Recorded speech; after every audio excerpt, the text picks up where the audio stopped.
இவர் அந்த பெண்மகளின் காலில் விழுந்ததை கூட ஒரு வகையில் உணர்ந்துதான் விழுந்திருப்பார் என்று நான் நம்புகிறேன். ஏன்னா தேர்தல் அரசியல் எல்லாம் காலில் விழுகிறதே. தேர்தல் என்பது எங்கள் தலைவர் சொல்வார் திருடர்கள் பாதை என்று சொன்னது. அந்த காலகட்டத்தில் பாராளுமன்றம் என்பது பன்னிகரில் கூடாரம் என்று சொன்னது. நீங்க அதுக்காக இதை கம்பேர் பண்ணாதீங்க. அதாவது சரணாகதி பழக்கமே இல்லை தமிழர்களுக்கு. விழுந்திருக்கிறாங்கன்னா ஏதாவது ஒரு காரணங்கள் இருக்கலாம். ஒரு பெண்மகள் காலில் விழுந்தது என்னை பொறுத்த வரையில் சுய லாபத்திற்காக விழுந்தாரா? இதை நான் அதுக்காக கட்சியை நான் சேர்க்கல. நீங்க அவர் பொன்முடி காலிலோ இல்ல மற்ற அமைச்சர்கள் காலிலோ விழுந்திருந்தால் நிச்சயமாக விடுதலை சிறுத்தையுடைய இளைஞரணி கடுமையான கண்டனத்தை பதிவு செய்யும். அதுக்கு மேலே நான் பேசுனா அது அவ்வளோ நாகரிகமாக இருக்கு. என்ன கொள்கை, என்ன கோட்பாடு, கொடியெல்லாம் உருவாக்கிட்டாரா? இன்னும் எதுவுமே இல்லை. சும்மா ஒரு நடிகர், அவ்வளவுதான். எழுச்சி தமிழர் தான் முதல்வர் என்ற கொள்கை கோட்பாடோடு யாரெல்லாம் வருகிறார்களோ அவர்களை இணைத்துக் கொள்ளலாம். அது சீமானா கூட இருக்கலாம், அது விஜயா கூட இருக்கலாம்.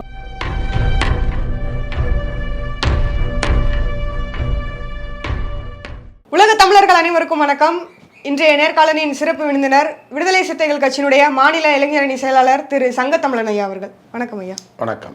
கட்சியினுடைய பொதுச் செயலாளர் அவர்கள் பொன்முடி அவருடைய மனைவி காலில் விழுந்ததா இப்போ சமூக வலைத்தளங்கள்லையும் பேசு பொருளாக இருக்கு. ரவிக்குமார் அவர்கள் பொன்முடி அவர்களுடைய மனைவி காலில் விழுந்தது உங்களை பொறுத்த வரைக்கும் சரியா தவறாங்க ஐயா? எழுத்தாளர் ரவிக்குமார் அவர்கள் ஒரு சாதாரண ஒரு தேர்தலில் நிற்கக்கூடிய ஒரு வேட்பாளர் மட்டுமல்ல, வெறும் அரசியல்வாதி மட்டுமல்ல, அவர் ஒரு நாடறிந்த எழுத்தாளர். புரட்சி அம்பேத்கருடைய கருத்துக்களை முழுமையாக உள்வாங்கியவர் என்று நான் நம்புகிறேன். நீங்கள் நம்புகிறீர்கள் என்று நான் நம்புகிறேன். அம்பேத்கர் சொல்லுவார், நான் யாருக்கும் அடிமை இல்லை, எனக்கு எவனும் அடிமை இல்லை. அம்பேத்கருடைய தத்துவங்களில் இது ரொம்ப முக்கியமான தத்துவம். அது மட்டும் இல்லாமல் அவர் கடைசி காலத்தில் சாகிறதுக்கு முன்னாடி உங்களை மாதிரி இளைஞர்கள்லாம் சென்று அவர்கிட்ட கேட்குறாங்க, நீங்கள் என்னங்க சொல்ல விரும்புகிறீங்க இளைஞர்களுக்கு, இந்த மக்களுக்கு அப்படின்னும் போது அவர் சொன்ன அவரே சொல்லாடல் நான் சொல்கிறேன் பாருங்கள். One lesson you should be learn from my life. That is, I have never disowned my community. I have been proudly share my happiness and misery all through my life. I will do up to my end of my life. இதனுடைய விளக்கம் என்னவென்றால், இளைஞர்களே, நீங்கள் ஒரு கருத்தை எனது வாழ்க்கையிலிருந்து நீங்கள் படித்துக் கொள்ள வேண்டும். அது என்னவென்றால், எந்த காலகட்டத்திலும் நான் ஒரு ஒடுக்கப்பட்டவன் என்று நான் வெட்கப்பட்டதில்லை. அவருடைய இன்ப துன்பம் அனைத்தையுமே எனது வாழ்க்கை மூலம்தான் நான் வெளிக்கொண்டு வருகிறேன். I have never disowned my community அப்படின்னு ஒரு தத்துவத்தை பதிவு செய்திருக்கிறார். நிச்சயமாக அந்த தத்துவங்களை எல்லாம் எங்கள் கட்சியுடைய பொதுச் செயலாளர், எழுத்தாளர் நிச்சயமாக படித்திருப்பார். அது மட்டும் இல்லாமல் எங்கள் தலைவருடைய அந்த தேர்தல் அப்போ அவருடைய காலை நீங்கள் பார்த்துருப்பீங்க. காலில் ரொம்ப வீங்கி போயிருந்திருக்கும். ஏன்னா அவர் தொடர்ந்து பயணம், தொடர்ந்து அந்த தேர்தலுக்காக பாடுபட்டது. அது மட்டும் இல்லாமல் தொடர்ந்து 25 ஆண்டுகளாக தேர்தல் அரசியல், சமூக அரசியலில் ஒரு 35 ஆண்டுகளாக இந்த ஒடுக்கப்பட்ட மக்களுக்காக அவர் போகாத கிராமமே இல்லை. இப்போ நானே மதுரை மாவட்டம் மேலூரை சார்ந்தவர்னேன், எனக்கே நிறையா கிராமங்கள் தெரியாது. ஆனால் இவர் எங்கள் ஊரில் இருக்கிற கிராம பேர்லாம் சொல்லுவார் எங்கள் தலைவர், நீ அந்த இடத்துக்கு போயிருக்கிறியா, அவனுக்கு தெரியுமா அப்படின்னு. அவ்வளவுக்கு அவர் எங்கள் ஊர் கிராமங்களே அவருக்கு தெரியும். அவர் பிறந்தது அங்கனூர். அப்போ எங்கள் ஊரே தெரியுதுன்னா ஒவ்வொரு கிராமம் தெரியுதுன்னு அர்த்தம். அந்த ஊருக்கு சென்ற அந்த அவர் நேற்று கூட எங்களுடைய பாராட்டு விழா கூட சொன்னார், என்னுடைய வலிகள், எனது துயரங்கள், எனது துன்பங்கள், என்னை இழிவாக பேசிய பேச்சுக்கள், அது எல்லாத்தையுமே இன்று இந்த வெற்றியின் மூலமாக இந்த கட்சிக்காக பாடுபட்ட கடைசி தொண்டனுக்கு பல பேர் சிறைச்சாலைக்கு சென்றிருப்பார்கள். என் கண்ணுக்கு தெரியாத பல தோழர்கள் உயிரிழந்திருப்பார்கள். விடுதலை களத்தில் பல பேர் நாங்கள் இழந்திருக்கிறோம். சும்மா நீங்கள் நினைக்கிற மாதிரி விடுதலை சிறுத்தை என்ற இன்னொரு கட்சி அண்ணா திராவிட முன்னேற்ற கழகம், திராவிட முன்னேற்ற கழகம் வந்ததில்லை. இதில் பல பேரை பழி கொடுத்து, அது மதுரை மாவட்டத்தில் பல போராளிகளை இழந்து, பல போராளிகள் திருப்பி அடித்து சிறைச்சாலைக்கு சென்று அந்த ரத்தத்தில் உருவானதான் விடுதலை சிறுத்தைகள். அது எங்கள் தலைவர் பதிவு செய்கிறார். நேற்று பாராட்டு நாங்கள் வச்சோம் அவருக்கு எங்கள் ஆஃபீஸில். ஏன்னா அரசியல் அங்கீகாரம் அடைந்தனால அந்த பதிவு செய்கிறார். எல்லாருமே கண் கலங்கி விட்டார் அந்த பேச்சை கேட்கும்போது. ஒரு தலைவன் சொல்றாப்புல, இந்த வெற்றி அந்த அங்கீகாரம் என்பது எனது கட்சிக்காக உழைத்த அந்த கடைசி தொண்டன் காலில் நான் சமர்ப்பிக்கிறேன்றாரு. அப்போ இதெல்லாம் எங்கள் புரியாத ஆள் இல்லை எங்கள் எழுத்தாளர், கட்சியுடைய பொதுச் செயலாளர். அப்போ புரிந்தவர் தான் அவர் விழுந்துட்டாருன்னு நீங்கள் சொல்கிறீங்க. நான் கேள்விப்பட்டேன், என்ன பார்க்கல. அது என்ன சூழ்நிலைன்றதை நம்ம கேட்போம், நான் பார்க்குறேன். ஆனால் அதில் என்ன பதிவு செய்ய விரும்புகிறேன் என்றால், அவர் இவர் காலில் விழுந்திருக்காப்லையா, பொன்முடி காலில் இல்லங்க, அவருடைய மனைவிக்கு சால்வை அணிவிச்சிட்டு காலில். அப்ப நீங்க பாத்தீங்க. அப்ப ஒரு பெண்மகள் காலில் தானே விழுந்திருக்கிறாரு. இப்ப நீங்க ஒரு பெண்மகள், தலைமுறை என்ன செய்யறாங்க, ஆம்பளை போய் காலில் போய் பொண்டாட்டி கூட விழ சொல்லுவாங்க. எங்கேயாவது ஒரு பொண்டாட்டியுடைய காலில் புருஷன் விழுந்து நீங்கள் பார்த்துருக்கீங்களா? ஓப்பனாக பேசணும். எங்கே நடக்கிறது இல்லை. எங்கே பார்த்தாலும் பொம்பளை பிள்ளை வந்து விழுங்கடா காலில் அப்படின்ற மாதிரி ஒரு தலைமுறை வச்சுருப்பாங்க. அப்போ அந்த வகையில் இவர் அந்த பெண்மகளின் காலில் விழுந்ததை கூட ஒரு வகையில் உணர்ந்துதான் விழுந்திருப்பார் என்று நம்புகிறேன். ஏன்னா தேர்தல் அரசியலில் எல்லாம் காலில் விழுகிறதே. தேர்தல் என்பது எங்கள் தலைவர் சொல்வார் திருடர்கள் பாதை என்று சொன்னது. அந்த காலகட்டத்தில் பாராளுமன்றம் என்பது பன்னிகரில் கூடாரம் என்று சொன்னது. நீங்கள் அதுக்காக இதை கம்பேர் பண்ணாதீங்க, சரிங்களா? அப்போ அப்படிப்பட்டதில் இதெல்லாம் உணர்ந்துதான் அவர் வந்து அந்த பெண்மகளில் விழுந்திருக்கலாம் என்று நான் நம்புகிறேன். உங்களுக்கு புரியுதா? இதே வந்து நீங்கள் பொன்முடி மேலே விழுந்திருந்தாருன்னா நீங்கள் சொல்கிறத நம்ம ஏற்றுக்கொள்ளலாம். இப்போ எனக்கு பிஜேபி காரங்களை பிடிக்காதுன்னு வச்சிங்களேன், ஆர்எஸ்எஸ் காரங்களை. ஆனால் ஐயா வாஜ்பாய் மேலே எனக்கு ஒரு தனி மரியாதை உண்டு. அவருடைய கவிதைகள் எனக்கு கொஞ்சம் ஹிந்தியும் தெரியும். அவருடைய கவிதைகள் நான் ஹிந்திலையும் படிச்சிருக்கிறேன். மிக அருமையான கவிதை எழுதுவார் அவர். ஒரு காலத்தில் நீங்களாம் அப்போ சிறுபிள்ளையாக இருந்திருப்பீர்கள். நான் சொல்லுவது வந்து ஏறக்குறைய 80களில் பிஜேபி ஆரம்பித்தாங்க பார்த்தீங்களா? அந்த காலகட்டத்தில் 80 இல்லை 90 இருக்க வேண்டும். 80 கடைசியாக இருக்கணும், இல்லை 90 ஆரம்ப காலகட்டமாக இருக்க வேண்டும். நெட்டில் போட்டால் தெரிந்துவிடும். மதுரைக்கு வந்தாப்புல, மதுரையில் வந்து சின்னத்தாய் என்ற ஒரு பெண்மகள் காலில் விழுந்தார். யார்? வாஜ்பாய். காலில் விழுந்து பெரிய போட்டாவை எடுத்து இந்தியா புறம் பரவிருச்சு. பயங்கர பரவல். அந்த அம்மா வந்து மதுரை மாவட்டம் மேலூருக்கு பக்கத்தில் இருக்க, மேலூர் என்னுடைய ஊர், அது பக்கத்தில் உள்ள அழகர் கோயிலுக்கு பக்கத்தில் ஒரு கிராமத்தில் பிறந்த பெண்மகள். அவங்க பெண்களுக்கெல்லாம் ரொம்ப பணிவடை செய்தார்கள். பெண்களுக்கெல்லாம் ஒரு விழிப்புணர்ச்சி உருவாக்குனாங்க. சுய தொழில் உருவாக்க வேண்டும் என்று போராடி வெற்றி பெற்ற பெண்மகள். அவங்கள பார்த்துமே காலில் விழுந்தார். இல்லை அது மாதிரி கூட ஏதோ ஒன்று நமக்கு தெரியாதுல்ல. இப்போ அவருக்கும் அந்த பொன்முடியுடைய அம்மா மனைவியா அம்மாவா அவங்க தெரியல, போய் காலில் விழுந்தது. பொன்முடியுடைய மனைவி ஏறக்குறையப்பா ஒரே வயசா கூட இருக்கலாம், அவங்களோட வயது கூடியவராக கூட இருக்கலாம். 4 வயது கூடிய ரவிக்குமார் அவர்களை விட 4 வயது ரெக்கார்டு கூட எல்லாம் விவரமா எடுத்திருப்பீங்க. ஒரு பயங்கரமான ஆளுங்க. அப்ப அவங்க விழுந்திருக்கிறாங்கன்னா ஏதாவது ஒரு காரணங்கள் இருக்கலாம். நம்ம அதை வந்து குறைத்து மதிப்பிட முடியும். இதே நீ சொன்ன மாதிரி ஒரு ஆண் மகன் காலில் விழுந்திருந்தாருன்னா அப்ப நம்ம வந்து பேசலாம், சரிங்களா? எங்கள் தலைவரும் ஏற்றுக்கொள்ள மாட்டார். அப்போ பெண்மகள் என்ற காலில் விழுவதை வந்து இது ஒரு புரட்சியாக கூட நீங்கள் எடுத்துக்கொள்ளலாம். இதை வந்து நீ கேவலப்படுத்துவதாகவோ இதை கொச்சைப்படுத்துவதாக எடுத்துக்கொள்வதற்கு தேவையில்லை. நான் இதெல்லாம் ஏன் உங்களுக்கு சொன்னேன்னா, இது எல்லாமே உணர்ந்தவர் தான் அவர். பொதுச்செயலர் என்பது ஒரு சாதாரண பதவி அல்ல. உங்களுக்கு புரியுதா? எங்கள் தலைவர் மேடைக்கு மேலே சொல்கிறது என்ன சொல்லுவார்னா, விடுதலை சிறுத்தைகள் என்பது விடுதலை புலிகளை போல. மேடம் நீங்கள் பார்த்துருப்பீங்க, அவரை பேசி சொல்லுவார், விடுதலை புலிகள் என்றால் விடுதலை சிறுத்தைகள், விடுதலை சிறுத்தைகள் என்றால் விடுதலை புலிகள் அப்படின்னு சொல்லிட்டு. இதுவும் 80களில் தான். நிறைய பேர் கட்சிக்காரனுக்கு தெரியாது, அதை நான் சொல்ல விரும்புகிறேன் தொலைக்காட்சி மூலமாக. என்ன சொல்லுவார்னா, பழந்தமிழர் வீரம் இன்னும் பட்டு போகவில்லை, தமிழ் பரம்பரைக்கே சரணாகதி பழக்கம் என்றும் இல்லை, பாருக்குது உணர்த்துகிறான் தம்பி வேலுப்பிள்ளை, அவன் பக்கம் செல்ல தகுதி நம்மில் யாருக்குமே இல்லை. எப்படி ஒரு அருமையான கவிதை எழுதியிருக்காரு பார்த்தீங்களா? 80களில். நீ ஒரு தமிழ் படித்த ஒரு பெண்மகள் என்று எண்ணுகிறேன். நல்ல அருமையான கவிதையா? அதாவது சரணாகதி பழக்கமே இல்லை தமிழர்களுக்கு. அது உண்மை இல்லை. இது 80களில் இருக்கிறாரு. ஆனால் இப்போ பிரபாகரன் இறந்து போய் விட்டதாக இப்போ சொல்கிறாங்க. அவர் போய் சரணாகதி அடைஞ்சிருந்தாருன்னா, அவங்கள்ட்ட போய் வந்து கொஞ்சம் காம்ப்ரமைஸ் ஆகியிருந்தாருன்னா நேராக அவரை வந்து ஒரு சிஎம் ஆக்கி ஒரு நெல்சன் மண்டேலா மாதிரி பெரிய ஆகியிருப்பார்ல. ஆனால் அவர் கொண்ட கொள்கையில் என்ன கொள்கை? புலிகளின் தாகம் தனி ஈழம் என்ற அந்த ஒற்றை குரலுக்காகவே அவங்க சரணாகதி அடையலை இல்லை, காம்ப்ரமைஸ் ஆளே இல்லை, கடைசி வரைக்கும் போராடினார்ல. போராட்டத்தில் தனது மனைவி இழந்தார்ல, குழந்தைகளை இழந்தார்ல, தானும் இழந்து போய்விட்டார்ல. இது ஒரு வரலாறு இல்லை. அப்போ தமிழுடைய பண்பாடு உள்ளதுதான் விடுதலை புலிகள், அந்த அவற்றின் தொடர்ச்சி தான் விடுதலை சிறுத்தைகள். அப்ப அந்த கட்சியினுடைய பொதுச்செயலாளர் இருப்பவர் நிச்சயமாக அதை உணராமல் இருப்பாரா? நீங்க இப்ப கம்பேர் பண்ணி சொல்லும் போது வாஜ்பாய் வந்து அந்த பெண்மணியுடைய காலில் விழுந்ததா சொன்னீங்க. அவங்க வந்து நிறைய சமூகத்துக்கு நிறைய சேவை செஞ்சாங்கன்னு சொன்னீங்க. அப்படி பார்த்தா பொன்முடியினுடைய மனைவி அவர்கள் காலில் விழுறதுக்கான தேவை என்ன இருக்கு? அவங்க என்ன பண்ணாங்க அப்படிங்கிற அதுதான் நான் உங்களுக்கு கேள்வியாவே நான் வச்சிடுறேன். நான் அதை பதில் சொல்ல விரும்பல. இது அவருக்கு அந்த பெண்மகளுக்கு மட்டும்தான் தெரியும். அது அவர் எப்படி பார்த்தாருன்னு தெரியல. இப்போ நம்ம அவரை கூப்பிட்டு வச்சு பேட்டி கேட்டாதான் தெரியும். இப்போ நான் அவர்கிட்ட பேசினா தானே தெரியும். பொதுச்செயலாளர் அவர்களே, நீங்கள் காலில் விழுந்ததாக சொல்லப்படுகிறது, இது உண்மையா? ஏன் விழுந்தீர்கள்? எதற்கு விழுந்து நம்ம கேட்கலாம். பட் என்ன பொறுத்த வரைக்கும் நான் வெளியில இருந்தே பார்க்குறேன். நான் இன்னும் அந்த வீடியோவை பார்க்கல, காது வழி செய்தியாகத்தான் நம்ம கேட்டோமே தவிர வீடியோடைய அந்த சூழ்நிலை எப்படி இருக்குன்னு தெரியல. வேணும்னா இதை நான் பேசும்போது கூட நீ போடுங்க, மக்கள் மத்தியில் வைங்க, அவங்க என்ன சொல்றாங்க நம்ம பார்த்துக்குருவோம். ஒரு பெண்மகள் காலில் விழுந்தது என்னை பொறுத்த வரையிலும், இதை நான் அதுக்காக கட்சியை நான் சேர்க்கல, நான் அவருக்கு முட்டு கொடுத்து நான் பேசல, இதை நான் புரட்சியாக தான் பார்க்கிறேன். ஆனா அவர் எந்த சூழ்நிலைக்காக விழுந்தார்? சுய லாபத்திற்காக விழுந்தாரா? அதுல எனக்கு முரண் இருக்கலாம். அது நம்ம பேசுவது, அவரிடம் பேசிட்டு பேசுவதால் ஒரு சாலை சிறந்தது. ஒரு கட்சியுடைய உள்கட்சி வேலைகளை, கருத்துக்களை, நிகழ்வுகளை நாம் வெளியில் பேசுவது ஒரு நாகரிகம் அல்ல. ஒருவேளை அவர் தவறான முறையில் விழுந்திருந்தால் நிச்சயமாக எங்கள் தலைவர் கூப்பிட்டு அவர் மேல கேட்பாரு, கேட்காமலாம் விட மாட்டாரு. கரெக்டா? அதை ஒன்றும் நீங்கள் கவலைப்பட தேவையில்லை. பட் இருந்தாலும் கூட இதை நீ ஏன் ஒரு பெண்மகள் தானே, நீ அதை ஏன் நீ பாராட்ட மாட்டீங்க? ஒரு பெண்ணுக்கு வந்து இங்க முன்னுரிமை கொடுக்கறத யாரும் வந்து இது பண்ணல. பொன்முடி அவர்கள் இருக்கும்போது அவங்க மனைவி காலில் வந்து விழுறீங்க, ஆனா பொன்முடி காலில் விழுகல அப்படிங்கிறது இங்க பேசுபொருள் ஆகல. எதனால, எதன் பொருட்டு அப்படிங்கிறது தான் இங்க வந்து கேள்வியாக இருக்குது. அது எதன் பொருட்டு என்பதை நீங்கள் அவரிடம் கேட்பதுதான் சரியாக இருக்கும். இப்ப நான் என்னுடைய மொத்த கருத்துக்களை நான் சொல்லுவது எனக்கு அந்த உரிமை இருக்கிறது, அதை நம்ம சொல்லலாம். பட் அவர் எதன் பொருட்டு விழுந்தார் அப்படின்றது தான் கேள்வி. ஏன்னா இப்போ ஒரு சாதாரண ஆளா இருந்தா நம்ம கருத்து சொல்லிடலாம். அவர் ஒரு எழுத்தாளர். இப்ப நான் சொன்ன இந்த அம்பேத்கர் புத்தகங்கள் எல்லாம் நான் அவருடைய புத்தகத்தில் தான் நான் படிச்சிருக்கேன். இப்போ நம்ம ஒன்றும் பெருசாக நம்ம ஒன்றும் எழுத்தாளர் இல்லை. அவருடைய தத்துவங்கள், அவருடைய கோட்பாடுகள், தொடர்ந்து அவர் நிறைய கருத்துக்கள் எழுதியிருக்கிறாரு. நம்ம அந்த கருத்துலேருந்து நம்ம இந்த கருத்துக்கள் நம்ம சொல்கிறோம். இன்னமும் சொல்லப்போனால் அம்பேத்கருடைய கருத்துக்கள் ரொம்ப முக்கியமானது. நான் கொஞ்சம் ஆங்கிலத்தில் படித்தாலும் ஆங்கிலத்தில் அவரை நீ தப்பாக எடுக்க வேண்டாம், நான் உங்களுக்கு விளக்கம் கொடுக்குறேன். அவர் சொன்னதிலே ரொம்ப முக்கியமானது, my battles not for money, not for the luxury, not for the power, my battles for reclamation of our பர்சனாலிட்டின்றார். என்னுடைய யுத்தம் என்பது சொத்துக்காக இல்லை, எனது யுத்தம் என்பது ஆடைக்காக இல்லை, எனது யுத்தம் என்பது ஆட்சி அதிகாரத்திற்கு கூட இல்லை, பவருக்கு கூட இல்லை.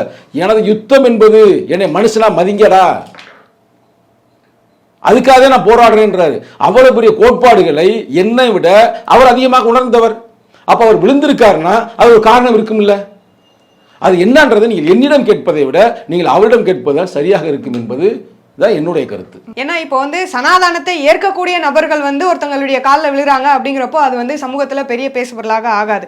சனாதன ஒழிப்பு அப்படிங்கிறத வந்து கொள்கையில் ஒன்றா வச்சுக்கிட்டு இருக்கக்கூடிய கட்சிகளோட கூட்டணி இருக்கிறதா இருக்கட்டும், விசிகாவினுடைய கொள்கையிலையுமே அது ஒன்றாக இடம்பெற்று இருக்கும் போது தான் வந்து இது வந்து பேசுபொருளாக ஆகிறதுங்கிறதாங்க. இப்போ இல்லை நீங்கள் அந்த நுட்பத்தை நீங்கள் உள்ளே போகவே மாட்டீங்க.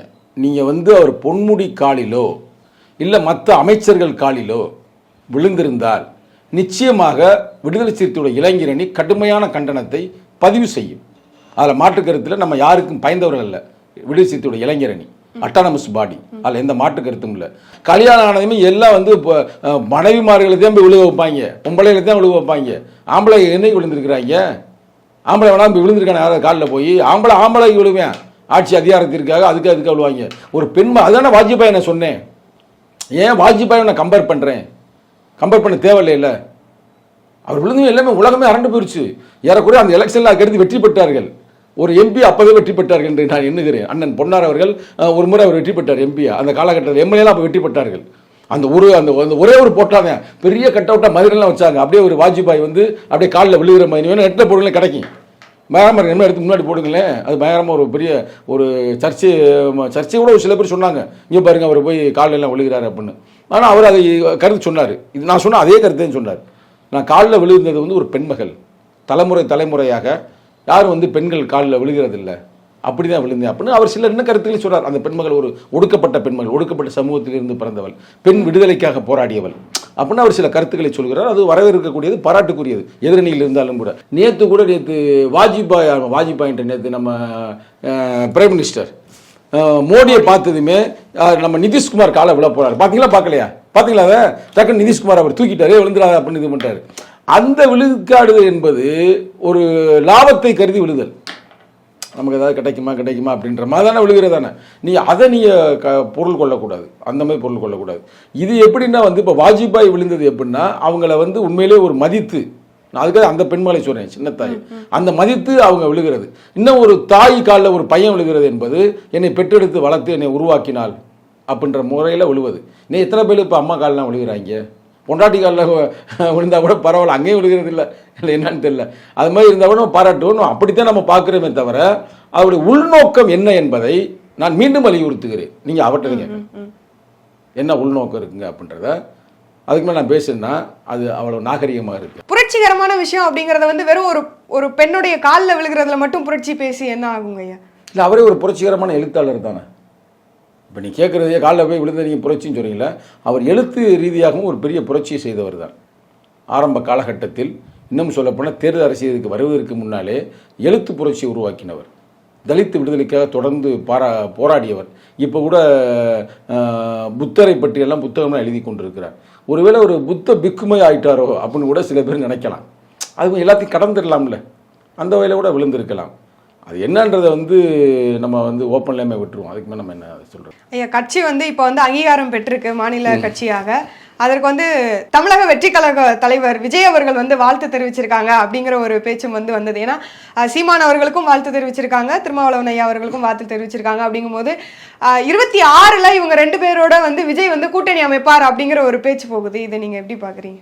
அதாவது விடுதலை சிறுத்தைகள் என்பது தொடர்ந்து 35 ஆண்டு காலமாக இந்த அரசியல் களத்திலும் சரி, சமூக விடுதலை களத்திலும் சரி, திருமணம் கூட செய்து கொள்ளாமல் இந்த மக்களுக்காக பாடுபட்டு இன்னைக்கு கட்சியை ஒரு அரசியல் அங்கீகாரமாக உயர்த்தி நிறுத்தியிருக்கிறார் எங்கள் தலைவர்.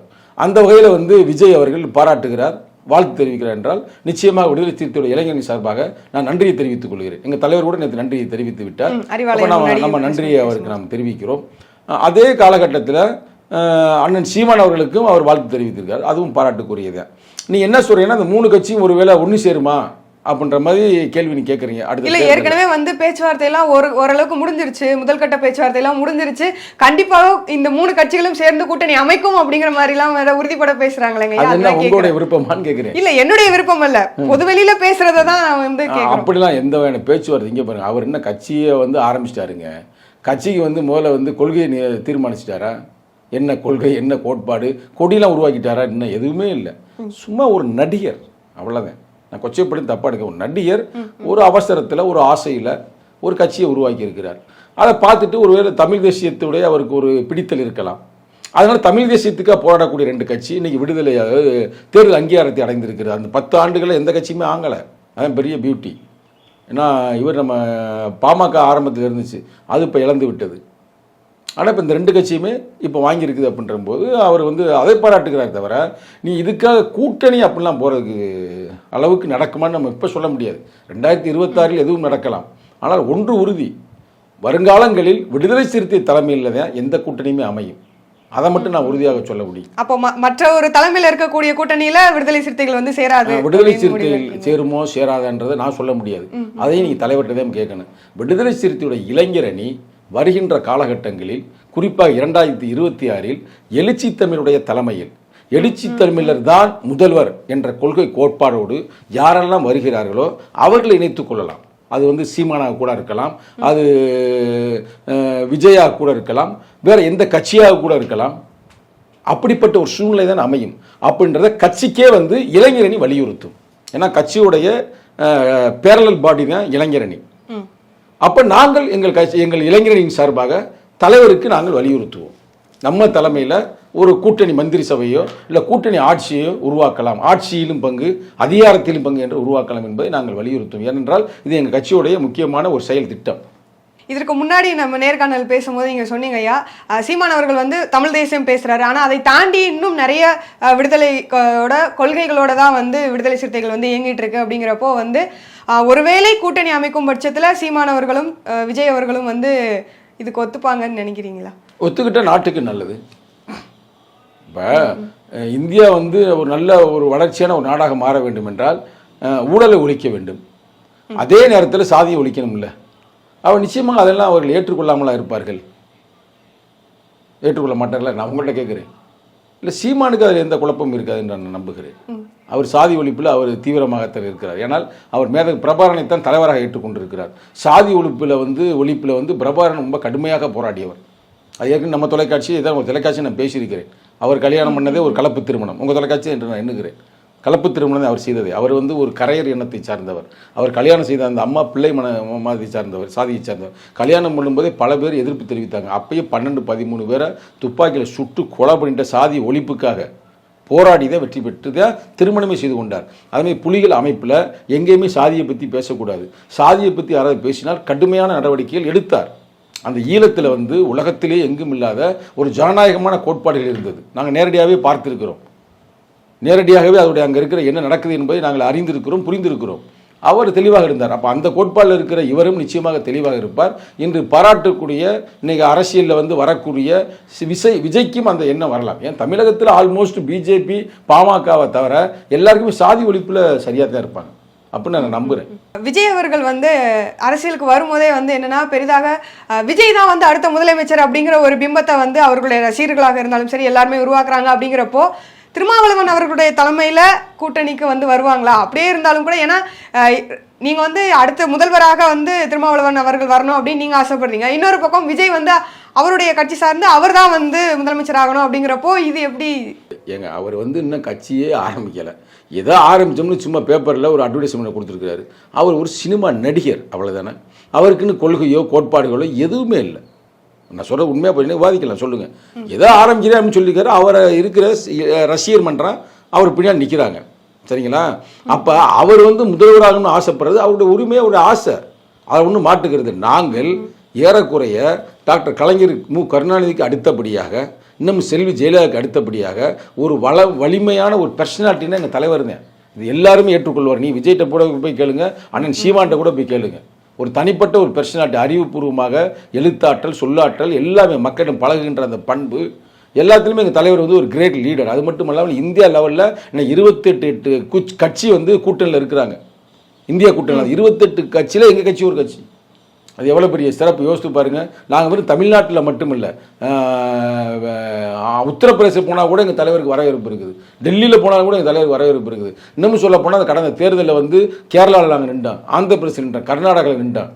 40 வருஷத்துக்கு முன்னாடி நாங்கள் எப்படி ஆரம்பித்தோமோ அதுபோல் இப்போது நாங்கள் எல்லா மாநிலத்திலும் கட்சியை உருவாக்கி கொண்டு ஒரு தேசிய கட்சியாக வளர்ச்சி அடைந்து வருகிறது. இன்னமும் சொல்லப்போனால் ஜெயலலிதா அம்மையார், உங்களுக்கு தெரியாததெல்லாம், ஆரம்பத்தில் சிறு பிள்ளையாக இருந்துருக்கு. ஜெயலலிதா அம்மா விட்டு நாங்கள் கூட்டில் இருந்து பிரிஞ்சு வெளியில் வந்துட்டோம். அப்போ அந்த அம்மையார்கிட்ட போய் கேட்குறாங்க கேள்வி. அந்த அம்மா பொல்லாத அம்மா, இரும்பு பெண்மகள், யாராச்சும் எதாவது பண்ணாங்கன்னா பயங்கரமாக கேள்வி கேட்குங்க. அப்போ வந்து அவங்க கட்சியிலேருந்து ஒருத்தர் அவர் பேர் STS சோமசுந்தரில் நெட்டில் போட்டு பாருங்கள் இளைஞர்களே. அவர் வெளியில் போனதுக்கு என் ரோமம் உதிர்ந்த ரோமத்திற்கு சமம்னு சொன்னாங்க அந்த அம்மா. அவ்வளோ கோபமாக பேசுவாங்க அவங்க கட்சிக்காரங்களே. எங்கள் கட்சி வெளியில் வந்த பிறகு அந்த அம்மா என்னம்மா சொல்லுச்சு, தம்பி திருமாவளவனுக்கு எனது வாழ்த்துக்கள், எங்கு சென்றாலும் எனது வாழ்த்துக்கள், ஆனால் அரசியலில் அவசரம் கூடாது.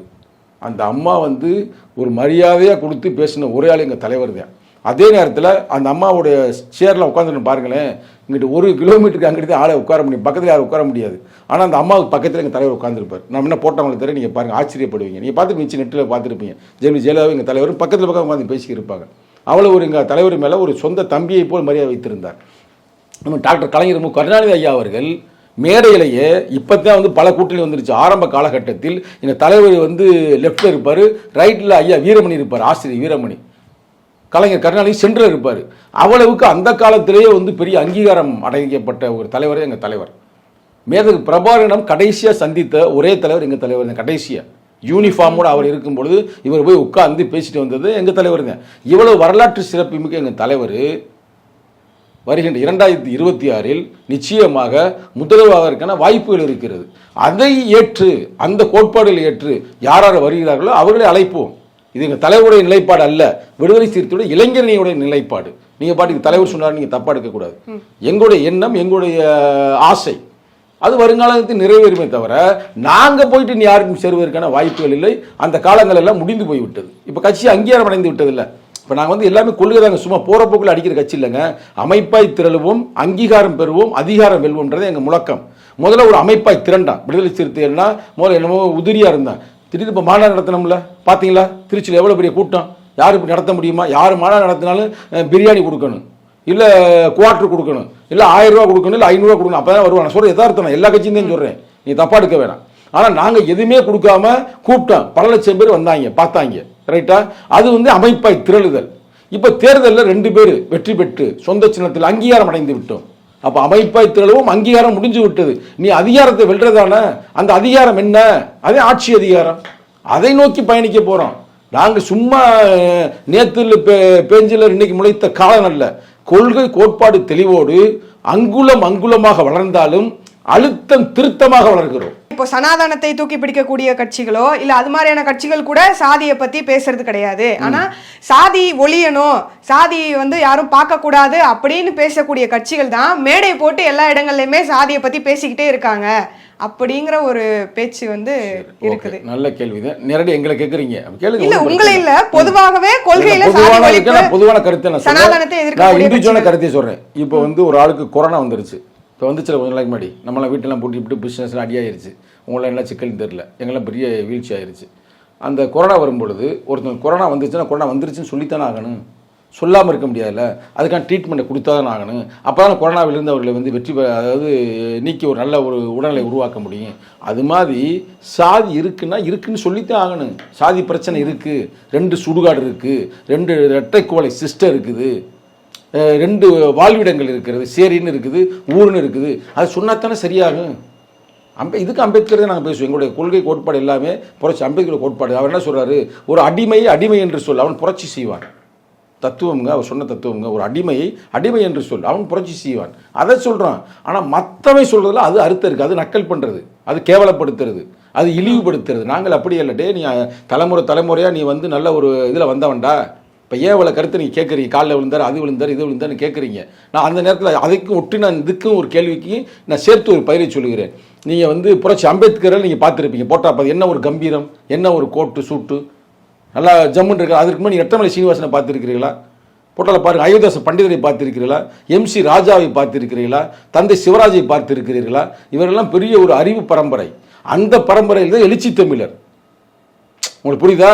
அப்போ இப்படிலாம் நாங்கள் வர்றதை வந்து நாங்கள் ரோல் மாடலாக காட்டுறோம் மக்கள்கிட்ட. டே நம்ம வந்து தேவையில்லாமல் சாதி பிரச்சனையில் நம்மளை வந்து இப்போ சொல்கிறான்ருக்க, நம்மளும் அவனை சாதியப்படுத்த பேசக்கூடாது, இழிவுபடுத்தக்கூடாது.